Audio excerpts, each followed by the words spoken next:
प्रत्येक सहकार्य आम्हाला करायला आला. तुमच्या बाबतीत भावना आमच्या बऱ्याच उंचावल्या. राजे, आपला संघर्ष पाहिला.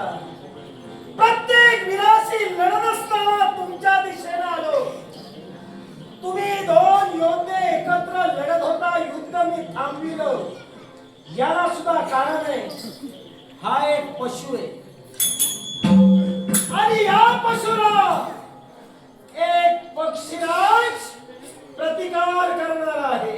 ठीक, तेव्हा तुम्ही दुसऱ्या बाजूने चला. जो कोणी वीर मिळेल एकालाही सोडू नका. जो जो मिळेल त्याला आपल्या कुळाचा इतिहास पटवून द्या.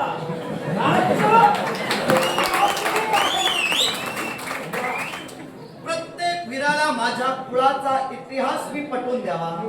आता अपेक्षा कुणाकडून ठेवली जाते? जो पटवून देणार आहे त्याच्याच कडून. खऱ्या अर्थानं खऱ्या अर्थानं आपला बरोबर आहे. आता वेळ दौडू नका. माझी सुद्धा उत्पन्न वाढू लागली.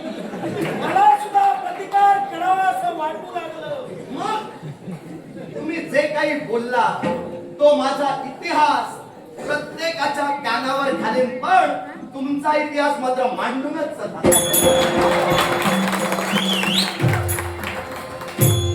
संघर्षाच्या मध्ये आलात. आपलं आणि त्यांचं वक्तव्य झालं, पण ओळखी तुमच्याच मुखातून मला भुवनेश्वर, शता भुवनेश्वर नाव ऐकून माहिती होतं. आपण काय म्हणाला? काय ज्यावेळी रणांगणात पावलं आपली पडली, हा जनावर आहे आणि याच्याशी संघर्ष मला जनावर मी म्हटलेलं नाही.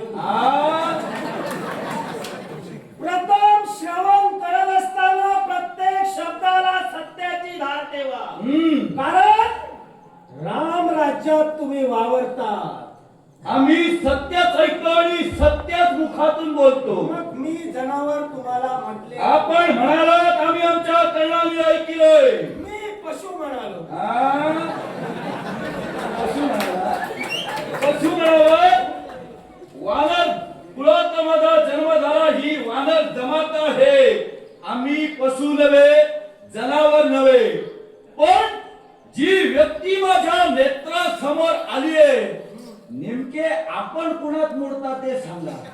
मानव, पक्षी, पशु की जनावर?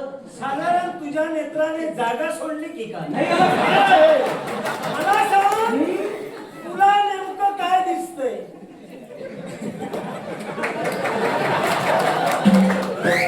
अर्धांग जात पक्षाचं, अर्धांग जात मानवाचं. कंबरेच्या खाली जो मानव आहे आणि कंबरेच्या वर जो पक्षी आहे, असा चित्र विचित्र देहधारी तू माझ्या देहाला नाव ठेवता झालास, म्हणून तुझे खुदे काढण्यासाठी मी तत्पर. तुझ्या देहाला मी नाव ठेवलेलं नाही. मी माझी व्यक्तिरेखा तुला ती दिसली नाही. पशु नाही, मानव असं सांगण्यासाठी काहीतरी हवं ते सांग. पक्षांचा राजा आहे मी. पक्षांची केवळ रक्षण करणं हे माझा विनय. पण इथं मी का आलो हे स्पष्ट करून तुम्हाला सांगतोय का? ऐकूया. आज या ठिकाणी या हस्तिनापुरात आपण हा हलकल्लोळ का माजविला? आम्ही हलकल्लोळ माजविला नाही. हलकल्लोळ ज्यांनी माजविला ते आत्ताच माघार घेते झाले, आपण पाठविला. हलकल्लोळ याने माजविला. आम्ही आमचा न्याय मागण्यासाठी आम्ही युद्ध पुकारलाय. कोणत्या तऱ्हेने न्याय तुम्हाला हवाय? जिथं शास्त्र नव्हता, केवळ अश्वमेधा करवी, तिथं रामराज्य प्रस्थापित झाला, आम्ही राजे होतो. मग केवळ या राजकर्त्यावर स्वारी करते आपले हे अजमीळ झाले. केवळ बळाच्या साह्यानं त्यांनी ते हस्तगत केलं. पण रामसेनेशी मी इथं आलोय. मला हे राज्य पुनश्च प्राप्त करायचं आहे. हे राज्य आणि या राज्याचा उपभोग तू घेत होता. मला सांग, कोणत्या धर्मानं या हस्तिनापुरावर आपला अधिकार होता?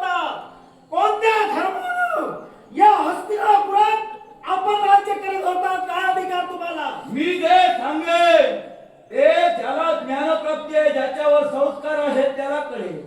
आपल्याला कळत असेल तर ऐका. अश्वमेध आणि या अश्वमेधाचा अश्व जिथं जिथं जातो, जो मार्ग पालाक्रांत तो करतो, ती भूमी अश्वमेध करणाऱ्याच्या अधिपत्याखाली येते. माझ्याप्रमाणे अश्वमेध केला, पृथ्वी दिग्विजय साध्य केला. इथं आपले शास्त्रे नव्हते, याला जबाबदार माझे मग ते शास्त्रे कुठे होते याची कल्पना तुम्हाला होती? शास्त्रे कुठे होते याच्यापेक्षा शास्त्रे कुठे होते याची कल्पना तुम्हाला होती का? राजाचं कर्तव्य आहे आपल्या जनतेची सेवा करणं. जर शास्त्र इच्छा नव्हता तर त्यांनी जबाबदार व्यक्ती सिंहासनावर बसायला मग हवे. मला सांग, प्रत्येक राजकर्ता राज सिंहासनावर बसूनच जनतेची सेवा करतो का, की राज्य विस्तारासाठी इतरत्र राजराजेश्वरांवर स्वारी करून आपला या विश्वातील महत्वाचा हेतू वाढविण्याचं कार्य करताय? सम्राट व्यतिरिक्त युवराज ही गादी सुद्धा खाली असते. जर का ती जागा ही रिक्त ठेवून आपले राजकर्ते राज्याचा त्याग करून चालते होतात, जनतेची सेवा करण्यासाठी आम्ही ते व्रत स्वीकारलं. आम्हाला तरी वाटतं पण आम्ही या केलं नाही. हस्तिनापूरचा जो शास्त्र होता, त्याला तुम्ही कल्पना या गोष्टीची का दिली नाही, की तुमच्या अश्वमेधाचा अश्व या हस्तिनापुरात आला याची कल्पना तुम्ही दिली होती का? आपल्याला हात घरचे मारतात की बाहेर ते मारतात? आम्ही राज्यापर्यंत पत्रिका पाठवली, अश्वाच्या माथी होती. जर का आपले प्रधानमंडळ इथं होते, ऐकं, प्रधानमंडळ जर का इथं होते तर राजकर्त्यांना बोलावणं, आमच्याशी संघर्ष करणं हे त्या प्रधानांचं कार्य होतं, आमचं नव्हे. लक्षात मग घ्या. मला सांगा हो, तुम्ही त्यांच्यापर्यंत जाणं हे तुमचं कर्तव्य नव्हतं. मग मला सांगा, आतापर्यंत तुम्ही जे केलात ते धर्माने केलात की काय? धर्मालाच करतो, युद्ध करतो. मग धर्माने जर तुम्ही करत होता तर तुमच्या प्रमाणे ज्या लंकाधीश रावणाचा सेवक केला, मग लंकाधीश रावणाचा सेवक केल्यानंतर तुम्ही राज्याभिषेक कुणाला केला? विभीषणाचा केला. काय अधिकार तुम्हाला होता? आपल्याला विचारायचा अधिकार का याला करायला आहे? विभीषणाला आम्ही राज्याभिषेक ठरविलं म्हणून आमच्यावर बोट तुम्ही ठेवता. तुमचे पिता ऐका, मला सांगा, ऐका, प्रताप ऐका. कोणत्या धर्मानं तुम्ही विभीषणाला राज्याभिषेक केला ते प्रताप सांगा. आम्ही अधर्म केला तर तुमचे पिता केवळ ज्या बेटावर आपलं वास्तव्य सांप्रत आहे त्या बेटाचे राजे, पक्षांचे राजे आपले पिता होते. आपले पिता आपण जन्माला यायच्या अगोदर, आपली माता गर्भवती होण्याच्या अगोदर निपुत्रिका असताना निवर्तले गेले. मग आपल्या मातेने आपल्याला जन्माला घातील, आपल्या मातेने विवाह केला नाही. मग त्या पक्षांच्या त्या राजधानीवर बसण्याचा अधिकार आपल्याला कोणी दिला? ओ, हा? आता मुद्दा तुम्ही प्रस्थापित जर केला. का- ऐका, जर का- आता एकही शब्द बोलू नकोस. आता मी सांगतोय, मी विचारतोय ते सांग, की ज्या कुशद्वीपाच्या ठिकाणी माझ्या पितृदेवता माझी निवड झाली आणि तदनंतर मी जन्माला आलो. हा? मग मला एक सांगाव, तुम्हाला नेमकं काय म्हणायचंय? माझ्या आईनं कुकर्म केलं? आपल्या आईनं, मला सांगा, आईनं कुकर्म केलं का? माझे शब्द मी तोलून बोलूनच वापरत असतो. आपल्याप्रमाणे दुसऱ्याला जनावर म्हणणारा मी नव्हे. एक लक्षात घ्या, मी काय म्हणालो, आपल्या पित्याच्या पुरुषार्थापासून आपला जन्म झाला नाही. आता आपल्या मातेनं काय केलं हे तुमचं तुम्ही ठरवा. मग मला सांगा, ऐका, बाजू मारू नका. स्पष्ट करे. मला सांगा, माझ्या आईनं ते कृत्य जीवनात केलं हे सत्याला अनुसरून केलं. माझ्या आईनं जे कृत्य केलं ते धर्माला अनुसरून केलं. एका साधू महंताची भक्ती केली, परमेश्वराला आत्मसात करून घेतलं. ब्रह्मदेवाने साक्षात वीर्यस्खलन माझ्या आईच्या पल्लवात केलं. त्यापासून मी जन्माला आलो. मला सांग, माझा जन्म जो झाला तो कुशद्वीपाच्या ठिकाणी ज्या पक्षानं स्वतः राजकर्ता बनण्याचं स्वप्न पाहिलं, आ कार केवळ कुशदीपाच्या ठिकाणी घडला. पक्षात केवळ भांडण निर्माण झालं आणि ते भांडण विकोपाला जाऊ नये म्हणून माझ्या आईनं ब्रह्मदेवाची भक्ती केली आणि भक्तीच्या योगे करून मी जन्माला आलो. मग यात नेमकं वाईट तुला काय म्हणायचंय?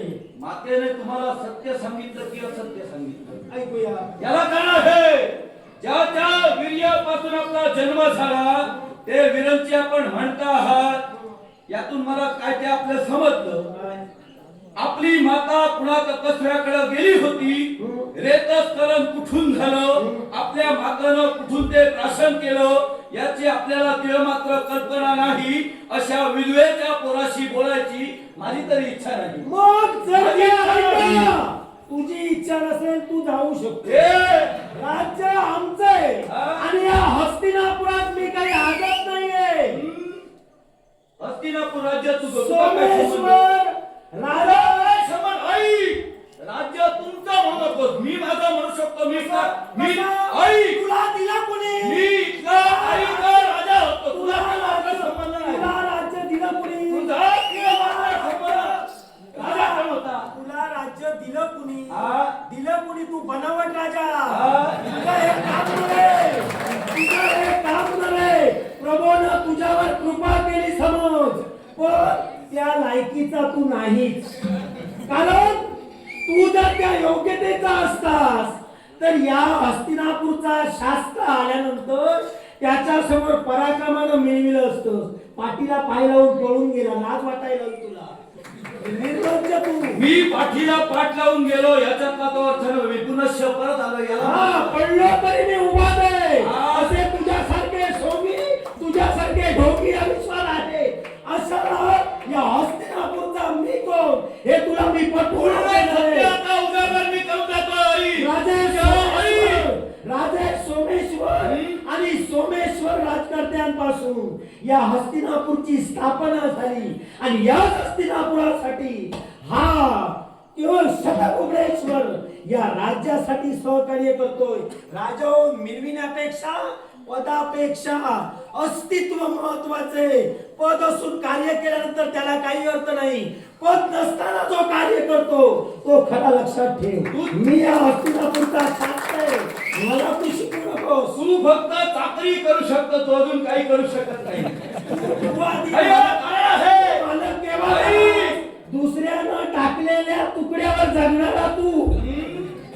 राजा राम यानं अस्तित्व निर्माण केलं. त्यांना कुणी राजा मिळत नव्हता म्हणून तुला बनविले. हस्तिनापूर तू कमी समजू नकोस. हस्तिनापूरचे शास्त्र होते ते महापराक्रमी होते. तुझ्यासारखे पाठीला पाय लावून पळणारे नव्हते. हस्तिनापुराच्या केवळ राजगदीवर राजा सोमेश्वर यांचा वंशज असावा असं आपलं म्हणणं आहे. बरोबर आहे ना? म्हणजे त्यांचंच रक्त या राजा आई समजा मी चुकीचं सांगितलं तू मान्य करणार आहे? नाही. मग मला विचारू नकोस. मग मलाही आपण आपल्या बोलण्यानं माझ्यावर जे आपण वाद करत आहात ते मी का खोडू नये? याला कारण आहे आपल्या बोलण्यानुसार आपल्या बोलण्यात ज्या पद्धतीनं बोलशील त्या पद्धतीनं खंबीर उभा आहे मी. आपल्या बोलण्याप्रमाणे जर का राजा सोमेश्वर यांच्या रक्ताच्या नात्यातला त्यांचा वंश या राजगादीवर बसायला हवा होता तर कुशलिपाच्या ठिकाणी विश्रवंत नेत्रातून बाहेर काढणारं रेत ज्या आपल्या मातेनं घुबडा देवीनं प्राशन केलं ते दुसऱ्याच्या रेतानं अर्धा मानवाने वानरांची निर्मिती कशी झाली ते जरा ऐकूया. मला बोलू दे. ती निर्मिती कशी झाली सांगा जरा स्पष्ट करू. मला माहितीये. माझं माहित असेल तर तू सांग. आता अरे दुसऱ्याचं घेऊन जरा आत्मपरीक्षण कर आणि ते आत्मपरीक्षण करण्याची फार गरज आहे. ताशे ओढण्यापेक्षा तुझे आपण दुसऱ्याला तुझे आपल्या तू हा जगाच्या भानगडी सोडवण्यासाठी पुढे पुढे धावतोय. तुझ्या शरीरात तुझ्या बापाचं रक्त नाही. अर्थात तुझे अपतेष्ट तुला राजा म्हणून नाकारत होते. घरचे प्रश्न सोडविण्यापेक्षा हा अर्धा मानव आणि अर्धा घुबड. आता मलाही तुझा मुद्दा काय